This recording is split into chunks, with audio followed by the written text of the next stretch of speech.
Darshan arrest ಆಗಿ ಸದ್ಯ police ಕಸ್ಟಡಿಯಲ್ಲಿದ್ದಾರೆ. ಈ ಮಧ್ಯೆ ಪೊಲೀಸರಿಗೆ ಮಹತ್ವದ ಸಿಸಿಟಿವಿ ಫುಟೇಜ್ ಸಿಕ್ಕಿದೆ. ಪಟ್ಟಣಗೆರೆಯ ಶೆಡ್ನ ಗೋಡಾನ್ನಲ್ಲಿ 7 ಸಿಸಿಟಿವಿ ಕ್ಯಾಮೆರಾಗಳಿದ್ದಾವೆ. ಆ ಪೈಕಿ 2 ಕ್ಯಾಮೆರಾದಲ್ಲಿ ಹಲ್ಲೆ ಮಾಡಿರುವಂಥ ದೃಶ್ಯ ಸೆರೆಯಾಗಿದೆ. ದರ್ಶನ್ ಮತ್ತು ಸಹಚರರು ಹಲ್ಲೆ ಮಾಡಿರುವಂಥ ದೃಶ್ಯ ಸೆರೆಯಾಗಿದೆ. ಎಣ್ಣೆ ಅಮಲಲ್ಲಿ ಸಿಸಿಟಿವಿ ಇದೆ ಅನ್ನೋದನ್ನ ಮರೆತು ರೇಣುಕಾಸ್ವಾಮಿ ಮೇಲೆ ಹಲ್ಲೆ ಮಾಡಿದ್ದಾರೆ. ಗೋಡಾನ್ ಮಾಲೀಕರು ಅಳವಡಿಸಿದಂಥ ಸಿಸಿಟಿವಿ ಕ್ಯಾಮೆರಾ ಮತ್ತು ಆ ಸ್ಥಳವನ್ನ ಬಾಡಿಗೆ ಪಡೆದಂಥ ಬ್ಯಾಂಕ್ನವರು ಕೂಡ ಸಿಸಿಟಿವಿ ಅಳವಡಿಸಿದರು. ಬ್ಯಾಂಕ್ ಯಾಕೆ ಅಂತಂದ್ರೆ ಸೀಸ್ ಆದ ವೆಹಿಕಲ್ಗಳನ್ನು ಅಲ್ಲಿ ಇಡಲಾಗ್ತಾ ಇತ್ತು. ತಮ್ಮ ಪ್ರಾಪರ್ಟಿಯನ್ನ ಸೇಫ್ ಗಾರ್ಡ್ನ ಕಾರಣಕ್ಕಾಗಿ ಬ್ಯಾಂಕ್ನವರು ಕೂಡ ಸಿಸಿಟಿವಿ ಹಾಕಿದ್ರಲ್ಲಿ. ಅಂದ್ರೆ ಯಾವುದೋ ಒಂದು ಬಸ್ಸು ಸೀಸ್ ಆಗಿರುತ್ತೆ, ಅದು ಅವರ ಪ್ರಾಪರ್ಟಿ, ಅಂದ್ರೆ ಬ್ಯಾಂಕಿಗೆ ಸೇರಿದಂಥ ಪ್ರಾಪರ್ಟಿ. ಸೊ ಅದನ್ನು ಸೇಫ್ ಗಾರ್ಡ್ ಮಾಡೋದಕ್ಕೆ ಸಿಸಿಟಿವಿ ಹಾಕಲಾಗಿತ್ತು.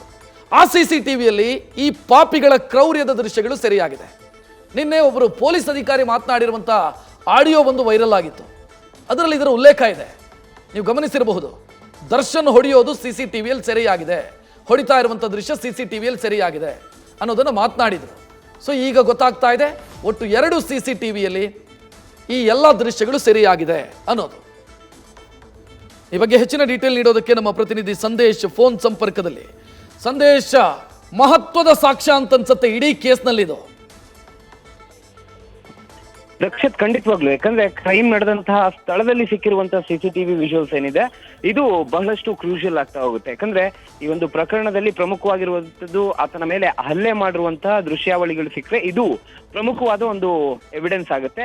ಆ ಎವಿಡೆನ್ಸ್ ಅನ್ನ ಮೇನ್ ಎವಿಡೆನ್ಸ್ ಆಗಿ ನ್ಯಾಯಾಲಯಕ್ಕೆ ಸಲ್ಲಿಸುವಂತ ಕೆಲಸವನ್ನ ಪೊಲೀಸರು ಕೂಡ ಮಾಡ್ತಾರೆ. ಯಾಕಂದ್ರೆ ಈಗಾಗಲೇ ಆ ಒಂದು ಶೆಡ್ ನ ಸುತ್ತಮುತ್ತಲೂ ಕೂಡ 7 ಸಿಸಿಟಿವಿಗಳಿದೆ. ಆ 7 ಸಿಸಿಟಿವಿಗಳಲ್ಲಿ 2 ಸಿಸಿಟಿವಿಯಲ್ಲಿ ಕಂಪ್ಲೀಟ್ ಪಿಕ್ಚರ್ ಕ್ಯಾಪ್ಚರ್ ಆಗಿದೆ. ಅಂದ್ರೆ ಇವರು ಹಲ್ಲೆ ಮಾಡುವಂತಹ ದೃಶ್ಯಾವಳಿಗಳು, ರೇಣುಕಾಸ್ವಾಮಿ ಅವರ ಮೇಲೆ ಯಾವ್ಯಾವ ರೀತಿ ಭೀಕರವಾಗಿ ಇವರು ಹಲ್ಲೆ ಮಾಡಿದ್ರು ಎಲ್ಲವೂ ಕೂಡ ಸಿಸಿಟಿವಿಯಲ್ಲಿ ಈಗಾಗಲೇ ಸೆರೆಯಾಗಿದೆ. ಅದರಲ್ಲೂ ಕೂಡ ಪ್ರಮುಖವಾಗಿ ಆತನ ಮೇಲೆ ಎಷ್ಟು ಭೀಕರವಾಗಿ ಹಲ್ಲೆ ಮಾಡಿದ್ರು ಅನ್ನೋದಕ್ಕೆ ಸಂಬಂಧಪಟ್ಟಂತೆ ಈಗಾಗಲೇ ಸಾಕಷ್ಟು ಎವಿಡೆನ್ಸ್ ಗಳನ್ನ ಕಲೆಕ್ಟ್ ಮಾಡಿರೋದ್ರಿಂದ ಇಲ್ಲಿ ಆ ಒಂದು ಶೆಡ್ಗೆ ಸಂಬಂಧಪಟ್ಟಂತೆ ಶೆಡ್ ಮಾಲೀಕರು ಅಳವಡಿಸಿರುವಂತಹ ಸಿಸಿಟಿವಿ ಜೊತೆಗೆ ಬಾಡಿಗೆಗೆ ಪಡೆದಂತಹ ಬ್ಯಾಂಕ್ನವರು ಅಳವಡಿಸಿರುವಂತಹ ಸಿಸಿಟಿವಿ 2 ಸಿಸಿಟಿವಿ ವೆರಿಫಿಕೇಶನ್ ಮಾಡಿದಂತಹ ಸಂದರ್ಭದಲ್ಲಿ 2 ಸಿಸಿಟಿವಿಯಲ್ಲಿ ಒಳಗಡೆ ಕಂಪ್ಲೀಟ್ ಆದಂತಹ ಚಿತ್ರಣ, ಅಂದ್ರೆ ಹಲ್ಲೆ ಮಾಡಿರುವಂತದ್ದಾಗಿರ್ಬೋದು, ಹಲ್ಲೆ ಮಾಡಿದ ಬಳಿಕ ಒಂದು ಬಾಡಿಯನ್ನ ಯಾವ ರೀತಿ ಅಲ್ಲಿಂದ ಹಸ್ತಾಂತರ ಮಾಡಿದ್ರು, ಇದೆಲ್ಲದಕ್ಕೆ ಸಂಬಂಧಪಟ್ಟಂತೆ ಕ್ಲಿಯರ್ ಕಟ್ ಎವಿಡೆನ್ಸ್ ಲಭ್ಯವಾಗಿದೆ. ಪ್ರಬಲ ಸಾಕ್ಷ್ಯಾಧಾರಗಳು ಲಭ್ಯವಾದಂತಹ ಹಿನ್ನೆಲೆಯಲ್ಲಿಯೇ ದರ್ಶನ್ ಅವರನ್ನ ಕೂಡ ಪೊಲೀಸರು ಅರೆಸ್ಟ್ ಮಾಡಿದ್ದು. ಈಗ ಸದ್ಯ ಆ ಒಂದು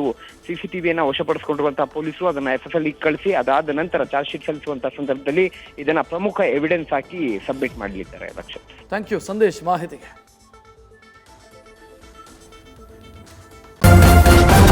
ನ್ಯೂಸ್ ಫಸ್ಟ್, ನಿರ್ಭೀತಿಯಿಂದ ನಿಮ್ಮ ಪರವಾಗಿ.